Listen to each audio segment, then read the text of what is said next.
Hey there, Vikings fans. You are listening to the Purple People podcast. Guess what? Regular season is over, so this will be our final recap show, but we are going to continue all off season with a whole host of topics. But we got to talk about the Detroit Lions. You ready to do so, Adam? You know it. I'm always here and ready to talk about Vikings football, especially since this is episode number 82 of the Purple People podcast, and it's called Get Rich or Die Lions. Well, the Vikings, they did kill the Lions by 1 point. They did 14-13. But before we get into the game review, let's run through some quick hits because a lot has happened in the last week here. It has. 24 hours have led us into Black Monday and a whole bunch of news related to the Vikings. Well, the biggest news of all of them so far has been the firing of head coach Leslie Frazier, which personally I don't agree with. I see why the team went that direction, but it's sad for me to see him go. Yeah, I agree, but I think we'll maybe dive into that topic a little bit deeper on next week's show. Definitely. Because by then we should have a little more information on the coaching candidates, the people that they are looking at bringing in for interviews and whatnot. So, yeah, next week we'll have a lot more about that. But Frazier is gone, and strangely enough, the rest of the coaching staff, at least for the time being, is still retained. So that means Musgrave's play card continues to live on for at least another couple of weeks. The Minnesota Vikings have signed 6 players to futures contracts, which mean they will be in camp to work with the Vikings, hopefully fighting for one of the spots on the roster or on the practice squad. They are Brandon Bishop, the safety, cornerback Kip Edwards, offensive tackle Kevin Murphy, defensive end Spencer Neely, running back Bradley Randall, and wide receiver Adam Thielen. I'm a big fan of Bradley Randall. You guys know that. I think Adam Thielen is a raw talent, but there's definitely talent there. I'm glad to see him come back. Brandon, what's his last name?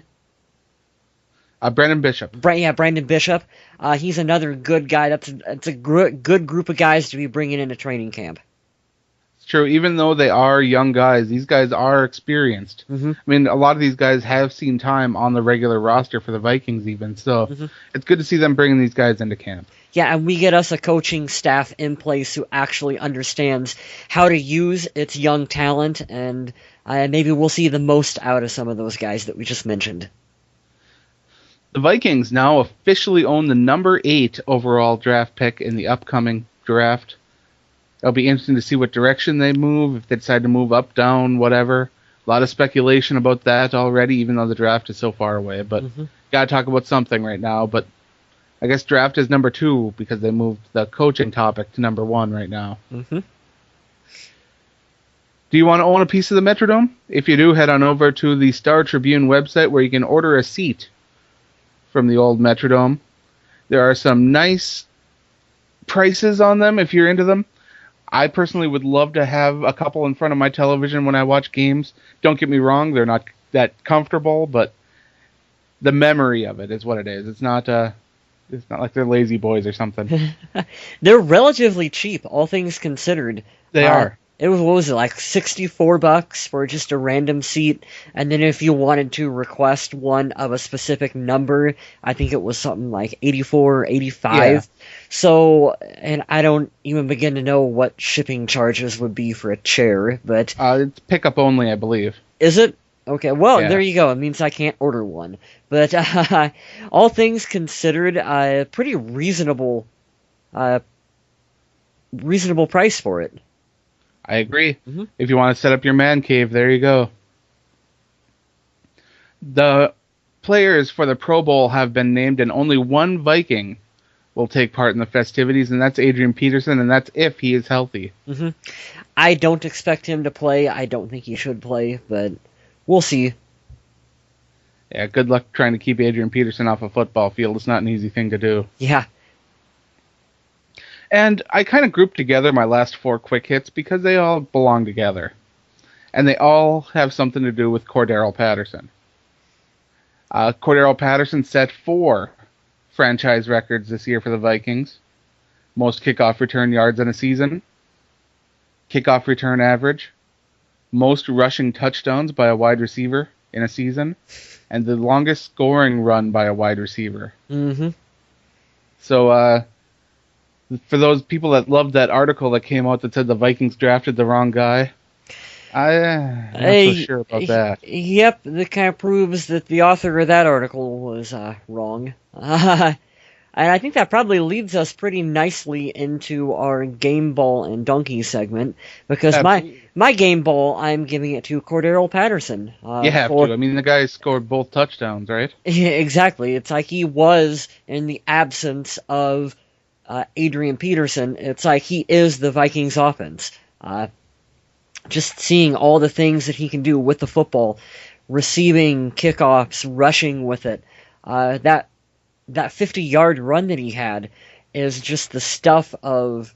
That's like legend in the making, which I know that's a pretty bold statement, but if he continues along the path that he's going right now, he's going to be that good of a player for the Vikings. And what's amazing is that was supposed to be a pass to Greg Jennings. Yeah, it was. He pulled it down, and he ran for the touchdown instead. Mm-hmm. He makes better decisions than a lot of quarterbacks for the Vikings have in the past. He's a better decision maker than Christian Ponder. I did not say that. I did. There's a couple funny things about this, and it's for one thing, Bill Musgrave said, because they had this play, they ran it a couple weeks ago, and he didn't throw the ball then, he rushed with it as well. Bill Musgrave said that they tried it all week in practice, and Patterson was practically horrible at throwing the football and didn't hit his receiver once, but they went ahead and used it in the game plan anyway, which is just kind of those statements that you use for our staff. Like, if it didn't work at all in practice, why would it work in the game? And then there was another quote this week where Patterson... Maybe it's because what was working during practice wasn't working during the game. Yeah, and then Patterson basically said, I had to do everything myself on that play because that's just... he had to put matters into his own hands at that point. He did get some good blocking, though, that's for sure. Yeah, he did. My game ball, I knew that you were going to go Cordero Patterson, so I wanted, with all my heart, to give it to Matt Asiata. I wanted to, because 14 rushes for 115 yards, averaging 8.2 yards a carry, but that lost fumble made it to where I couldn't do it. Yeah. So I instead went with Jared Allen. 2 sacks, 1 pass defended, 3 total tackles. It's a good way for him to go out. And he almost had a touchdown reception. Bounced right off him. Yeah, it was, if we would have had an actual quarterback in there throwing him the ball, he probably could have got that one. But it was a fun game for Jared Allen. Oh, I thought you were talking about the pick six that went right off his hands there, that pass defended. But you were talking about that pass. Okay, I know which one you're talking about, yeah. Yeah, where they lined him up as a tight end. Right. Yeah. At that point, I was listening on the radio, so I didn't get to watch that part, but... Oh, well, it's over on Vikings.com. It's well worth... He was wide open in the back of the end zone. Just Castle didn't put the ball in a spot that, he was able to catch it, because that's not what he does. I gotta say, listening to the radio and listening to the game through Detroit Lions radio station isn't a lot of fun. Yeah, probably not. But back to Jared. Be realistic. Probably his last game as a Minnesota Viking. So it was nice to see him go out and have a 2-sack performance. And he's been lobbying, probably half jokingly, but knowing Jared, probably pretty serious at the same time, about lining up as tight end. They actually did that in Kansas City. He scored 2 touchdowns when he was with the Chiefs. So he's been kind of jokingly wanting to do that with the Vikings for a while now. They finally gave him an opportunity to do that. A fun thing for the fans to see.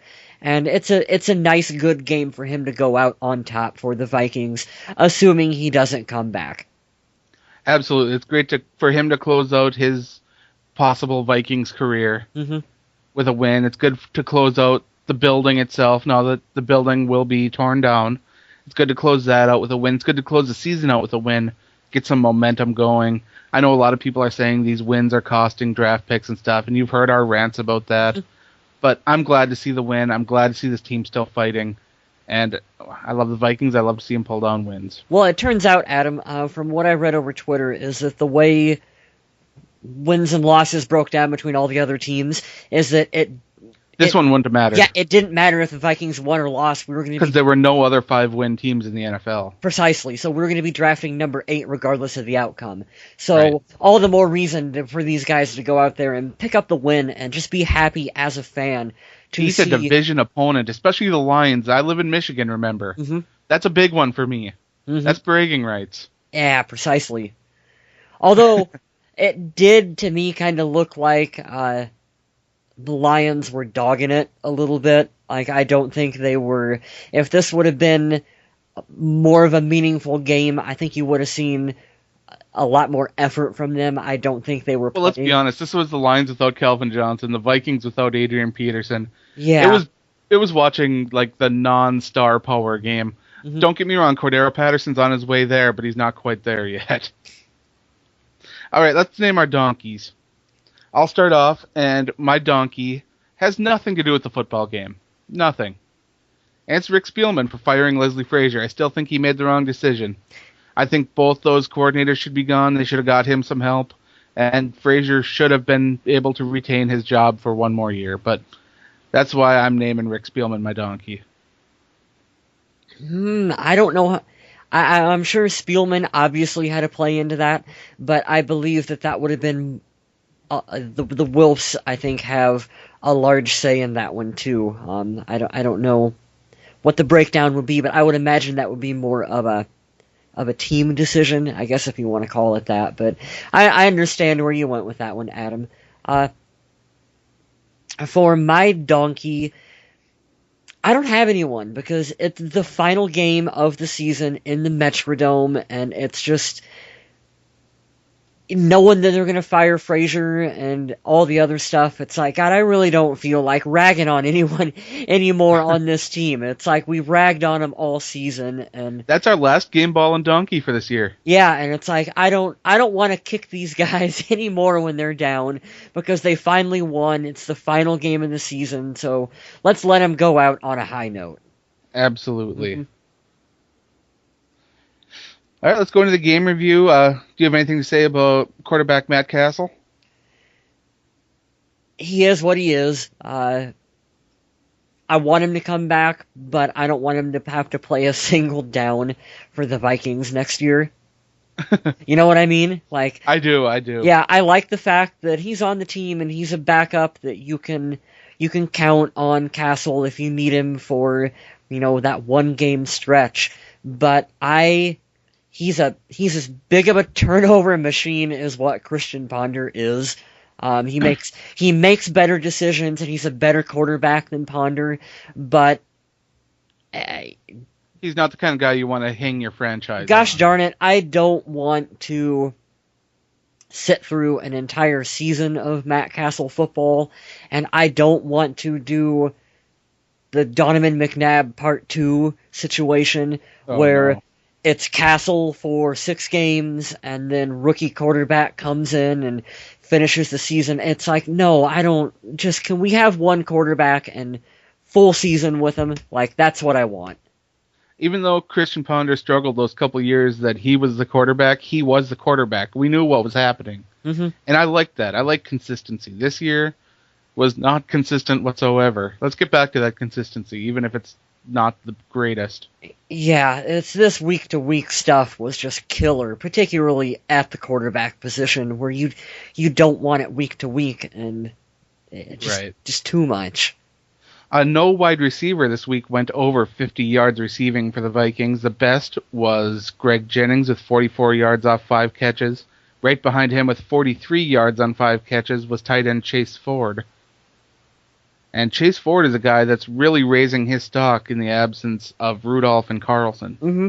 And Carlson is a guy who I believe, even though he's stepped up and shown that he could be a viable option for the team, concussion-wise, he's coming into concussion number, I don't know, what is it, 4 or 5, something like that. You got to wonder, just for his own sake, if he's going to even continue to play football. Right, we talked about that last week with John Carlson's future with the club. Yeah. I understand totally if he decides to go with his health and retire from the game. I understand that completely. So it's nice to see Chase Ford stepping up and making the most of his opportunities, because we're going to need someone to play alongside, not only Kyle Rudolph, but we're going to need these depth guys for next year, and he's a good. Throw him in there, maybe as your guy alongside Rudolph. Excellent depth guy to have on the roster. Good guy on special teams to have. Yeah. Really a lot of value in him, and he has really raised his stock. You expect to see Chase Ford on the roster next year. Mm-hmm. So the wide receivers are done. We talked about Asiata with the 115 yards rushing, 8.2 yards per carry with that lost fumble, and that lost fumble just... turnovers are big to me. Uh-huh. Because that is where the game is won and lost. And I like Asiata, I do. And I love that he brought up his yards per carry average, because a lot of those runs were ones that I didn't even think that he would be able to break. Yeah. To me, 4 yards is a long Matt Asiata run. Mm-hmm. And he had one that went for what, 39? I'm not sure. I scrolled down a little too far. Yeah. Vikings running back. Yeah, his long was 39. Yeah, Matt Asiata rushes for a 39-yard gain. How do you let Matt Asiata have a 39-yard run against you?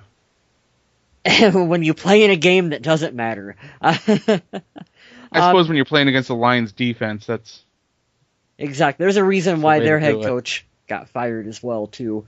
Like you said, I would rather see Bradley Randall get an opportunity as opposed to Matt Asiata next year. I think Asiata, he's a good guy. He was a good core special teams player, but I just think that Bradley Randall can be more dynamic and more of a threat than what Asiata can. Well, next year the team should be looking for a new number 2 running back. Be interesting to see if they roll with Asiata or if they try to find someone different to replace him. So we'll have to wait and see what's going on with everything there. The dynamic of bringing in a new head coach, to me, means guys that are, I think, fringe players like Asiata, you lean more towards on the outside of things with them. At least I do anyway. Just because new head coach has absolutely no ties, no loyalty to someone like Matt Asiata, and it'll be interesting to see what happens with this team, how much of a roster turnaround we really have. Absolutely. We talked about the Vikings defense a little bit too at the beginning, mm-hmm. and the Vikings had to hold the Lions under 17 points for them not to give up the record for most points scored in a season by opponents. And the Vikings actually did that. They held the Lions to 13, and that record was not broken. That record is from the 1984 team, Les Steckel. If you're a Vikings fan, that name Les Steckel has got to just burn you. Oh, it does. Longtime fans or Vikings history buffs like myself will recognize that one. But on the defensive side of the ball, we saw a lot of players that really made effort. It was disappointing to see that the only person with a pass defended in this game was Jared Allen. The cornerbacks really struggled, but that's nothing new for this team, to be honest. Jared Allen had 2 sacks that passed him over into the double-digit sack area. Let's see. I'm looking for Brian Robinson on my list, but I don't see him. Did he get stonewalled statistically? Yeah, you don't have no stats on my stat sheet either. Nothing. Well, that should have been my donkey. Well, yeah, well, there you go. You know who had 3 tackles and 1 assist? Sean Prater. That is true. Yeah, that is true. He was mentioned actually by name in Rick Spielman in terms of just young players making an impact. So there's a good vote of confidence, in my opinion. And the team's lack of depth at cornerback, too, really helps him to kind of secure a future with this team, because he did sign a several-year contract, so he will be in Vikings camp next year. Oh, yeah, and he's a guy that well, obviously he's under contract, but I firmly believe that, he'll be with us in training camp preseason, and I think he will has a good shot at the active roster next year. because it's Absolutely. you don't flip a roster that quick, folks. And Sean Prater. I'd like to give a little tip on my hat too to Robert Blanton and Harrison Smith. Mm-hmm. Robert Blanton, 9 solo tackles, 4 assists. Harrison Smith, 8 solo tackles, 1 assist. These guys are the guys that are keeping the plays from being explosive, long yardage plays, and it's great to see them out there working hard. So that's what I have for my game review. Jeff Locke had a solid game. Punted half of his punts inside the 20. Good stuff. Blair Walsh, I don't think, missed anything. Did we mention, this kind of on defense, but Everson Griffin had the one big monster sack? No, go ahead and talk about that. I thought that was a pretty good play where he nails Matthew Stafford. What was it, like a 13-yard loss or something? It was. It really changed the momentum of the game at that point. Yeah, it was a pretty crazy play for Everson. Well documented that he's coming into a contract year. The rumors circulating are is that he is expecting a big money deal. Whether or not that'll be with the Vikings depends what kind of money he wants. I know the team has a lot of cap room, but they got to kind of evenly distribute this cap throughout offense, defense, special teams, because they've Absolutely, it's going to cost a lot of money to sign Chris Cook back. Yeah. Oh, that was a funny one, Adam.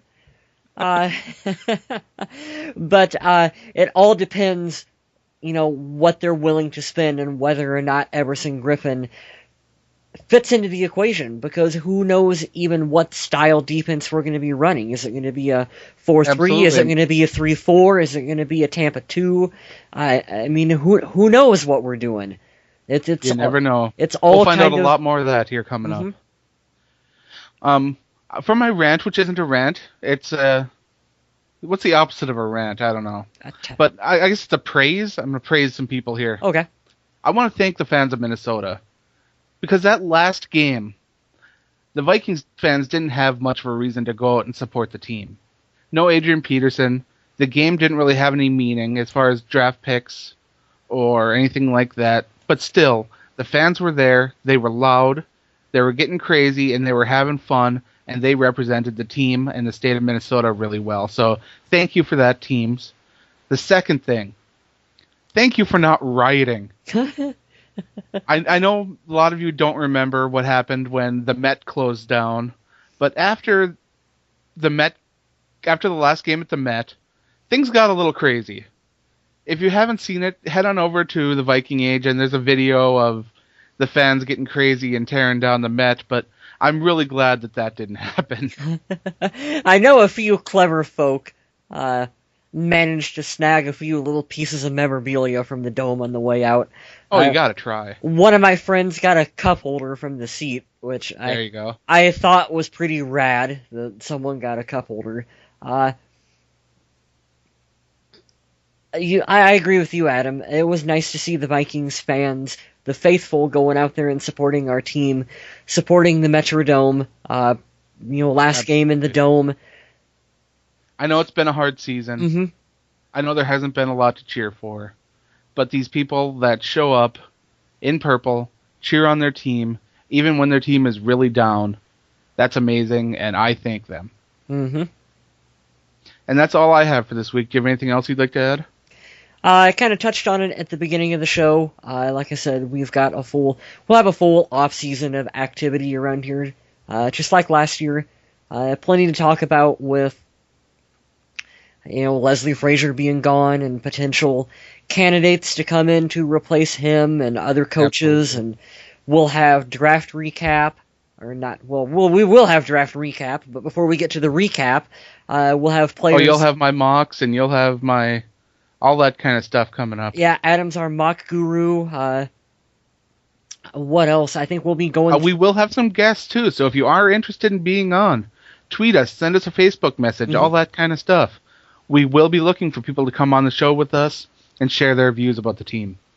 I think we're going to be going through, and we might be doing something with different positions where we go through and maybe we'll talk about receivers and running backs and quarterbacks and all kinds of stuff. So the season positional breakdown's a lot of fun. Yeah, it is. Season may be over, but we still have a lot of talk to talk about for the Vikings. Absolutely. Mm-hmm. So I'd like to thank everyone for listening. Check me out on the Viking Age. Check us out on Facebook and Twitter. And check out Vikings football because it's fantastic. But don't forget to stay classy, Minnesota.